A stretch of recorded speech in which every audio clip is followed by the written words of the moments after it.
Sir నమస్తే sir. మరి ఏదైతే దేశం మొత్తం కూడా సంచలనం రేపుతుంది తిరుమల తిరుపతి లడ్డూ తయారీ విషయం అనేది, ఏదైతే గత ప్రభుత్వ హయాంలో కల్తీ జరిగింది, జంతువులు కొవ్వులు కలిసాయని చెప్పేసి చాలా ఆరోపణలు రావడం కానీ, ఉపక ల్యాబ్ రిపోర్ట్స్ రావడం కానీ చూస్తాం. సాక్షాత్తు సీఎం స్థాయిలో ఉన్న చంద్రబాబు నాయుడు గారు దాని మీద ఆరోపణలు చేస్తూ కూడా ఆయన సంచలనంగా మీడియా ముందు బయటకు రావడం, ఈరోజు సుప్రీంకోర్టు దాకా వెళ్ళడం కూడా, ఏదైతే సుప్రీంకోర్టులో మొన్న జరిగిన వాదనలను విని కూడా ఈ రోజున వైసీపీ వాళ్ళు నిజం గెలిచింది సత్యమేవ జయతే అంటూ కూడా దేశం మొత్తం చంద్రబాబు నాయుడు హిందువులకి క్షమాపణ చెప్పాలి, అసలు పూర్తి జడ్జిమెంట్ రాకముందే కూడా వైసీపీ వాళ్ళు విర్రవీగిపోతూ ఉన్నారు కదా.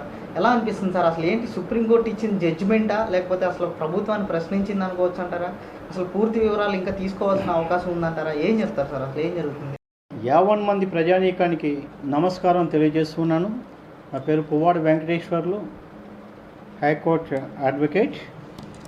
ఆంధ్రప్రదేశ్లో గత కొన్ని రోజులుగా తిరుపతి లడ్డు నాణ్యతపై, తిరుపతి లడ్డు పవిత్రతపై జరుగుతున్నటువంటి హిందువుల మనోభావాలు, ప్రపంచవ్యాప్తంగా జరుగుతున్నటువంటి హిందువుల మనోభావంపై రాష్ట్ర ప్రభుత్వం ఈ నెల 20వ తారీఖున చిట్ ఏర్పాటు చేయటం, ప్రత్యేక దర్యాప్తు బృందం చిట్ అనేది ఏర్పాటు చేసిన విషయం తెలిసిందే.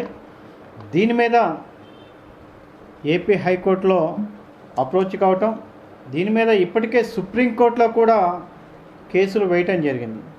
ఇప్పటికీ సుప్రీంకోర్టులో 4 కేసులు సుప్రీంకోర్టులో రావటం జరిగింది.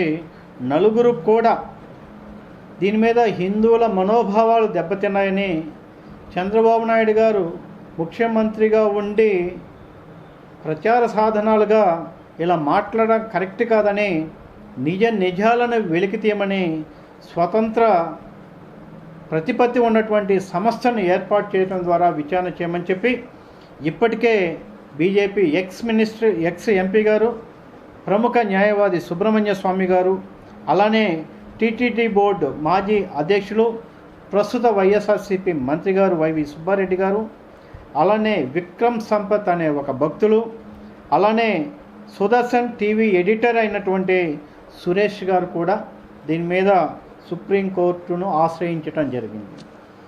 దీని మీద సుప్రీంకోర్టు కొన్ని ఆసక్తికరమైనటువంటి అభిప్రాయాలు కూడా వెలుబుంచిన విషయం విదితమే. ఈ కేసుని ఇరువురు న్యాయమూర్తులైనటువంటి జస్టిస్ గవాయ్ గారు, జస్టిస్ కేవి విశ్వనాథం గారిచే విచారణ చేయటం జరిగింది. దీని మీద సుప్రీంకోర్టు ఆసక్తికరమైన అంశాలు జోడించడం కూడా జరిగింది. దీని మీద కల్తీ జరిగింది అని చెప్పటానికి ఆధారము ఏమి అని చెప్పి ఒక ప్రశ్న వెలువరించిన నేపథ్యం.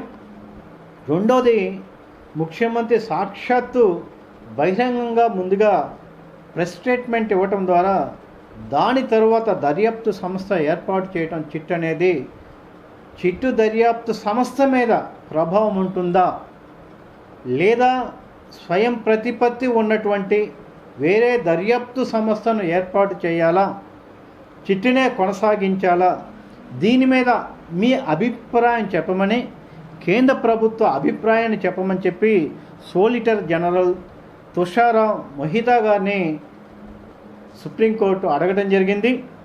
దీని మీద గురువారానికి వాయిదా వేయటం కూడా జరిగింది.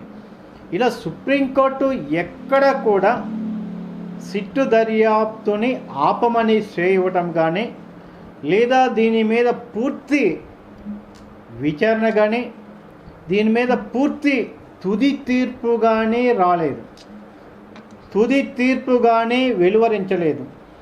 తుది తీర్పు రాకమునిపే ఈ విధంగా జగన్మోహన్ రెడ్డికి సంబంధించిన వ్యక్తులు హిందువులందరికీ కూడా చంద్రబాబు నాయుడు గారి క్షమాపణ చెప్పమని, హిందువుల అందరికీ కూడా ఆయన క్షమాపణ చెప్పి తీరాలని చెప్పి ముందుగానే తీర్పు వచ్చినదిగా, ముందుగానే తీర్పు పుటలను చదివినట్లుగా ముందస్తుగా వాళ్ళు మాట్లాడటం జరిగింది. ఒక్కసారి వైఎస్ఆర్సీపీ వాళ్ళు రాజ్యాంగ వ్యవస్థల మీద ఏ విధమైన దాడైనా చేయగలరు అని చెప్పడంలో అతిశయోక్తి లేదు. ఇంక్లూడింగ్ న్యాయ వ్యవస్థతో పాటుగా గతంలో అధికారంలో ఉండగా ఎంతవరకు ఇబ్బంది చేశారో ఆంధ్రప్రదేశ్ ప్రజానీకానికి తెలుసు. దీని మీద గతంలో పార్లమెంట్ సాక్షిగా మిథున్ రెడ్డి గారు, ఒక్కసారి ప్రజలు చూస్తారు, ఇది టీడీపీ లాయర్లే జడ్జిలు అయ్యారని చెప్పి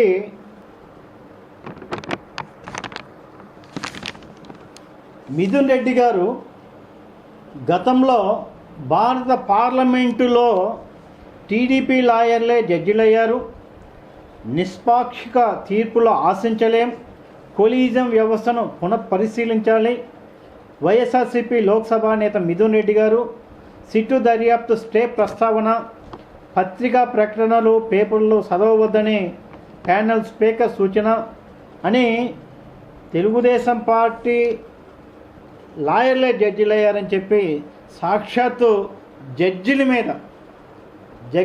మీద భారత పార్లమెంట్లోనే ఒక కుదిపినటువంటి ఆరోపణలు చేశారు.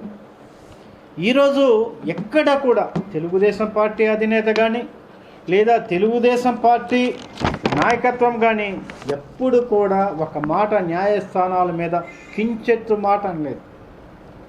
ఒక్కసారి ఈ సుప్రీంకోర్టు లడ్డు విచారణ చేపడుతున్నటువంటి సుప్రీంకోర్టు బెంచ్ ఎవరైతే ఉన్నారో న్యాయమూర్తులు జస్టిస్ గవాయ్ గారు, జస్టిస్ కేవి సుబ్రహ్మణ్యం గారితే ఉన్నటువంటి ద్విసభ్య ధర్మాసనం అనేది విచారణ చేస్తూ ఉండటం జరిగింది.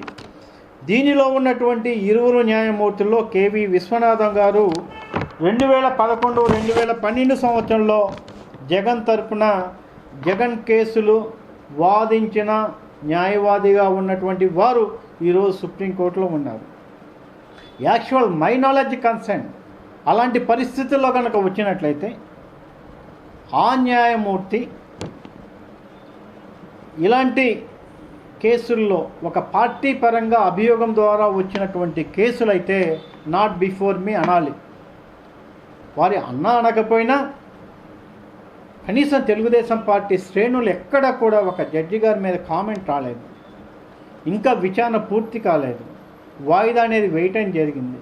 సిట్ అనే దర్యాప్తు సంస్థ సరిపోతుందా, లేకపోతే ప్రత్యేక దర్యాప్తు సంస్థను ఇంకేమన్నా ఏర్పాటు చేయాలా, లేదా రిటైర్డ్ న్యాయమూర్తి చేత సుప్రీంకోర్టు న్యాయమూర్తి చేత చేపిస్తే సరిపోతుందా, లేదా సిబిఐతో చేపిస్తే సరిపోతుందని చెప్పి కేంద్ర ప్రభుత్వ సలహా మాత్రమే అడిగారు. అది మళ్ళీ వాయిదా వేయటం జరిగింది. ఎక్కడ స్టే ఇవ్వలేదు. కొన్ని కోర్టుకి ప్రతిదీ కూడా ఏమంటే సాక్ష్యాలు ఆవశ్యకత ఉంటుంది. ఫార్మల్గానే జడ్జి గారు అడిగినప్పుడు ఆల్రెడీ దాని మీద ఎన్ఈడిబి వారి ద్వారా పరీక్ష చేయించామని సిద్ధార్థ లోద్రా గారు సమాధానం ఇవ్వడం జరిగింది. అంటే ఆ లడ్డులో ఆ నెయ్యి వాడినా వాడకపోయినా వాడటానికి వచ్చిన నెయ్యి స్థానే పరీక్షలు చేయించారని కల్తీ జరగడం ద్వారా పంపించారు.